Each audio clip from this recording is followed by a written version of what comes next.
5ই আগস্টের পূর্বে এমনও দিন গিয়েছে যে লাস্ট আমার পরিবার আমাকে ওয়ার্নিং দিল যে তুমি যদি এইভাবে চলো তাহলে তোমার সাথে আমাদের পারিবারিক সম্পর্ক ছিন্ন করতে হবে।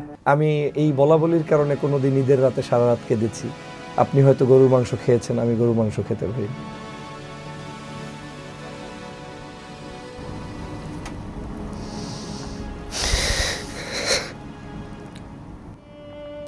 আমি বলে দিয়েছি যে আপনারা চাইলেই পারেন একটা সংবাদ সম্মেলন করতে।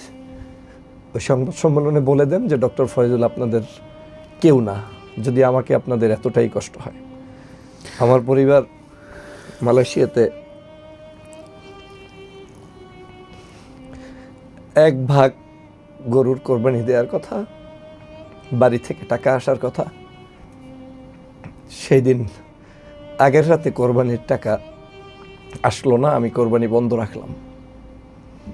আমার সন্তান, আমার ওয়াইফ তারা বাইরে থেকেছে, আমি তুরস্কে থেকেছি। কেউই কোরবানির এক টুকরা গোস্তও খেতে পারিনি।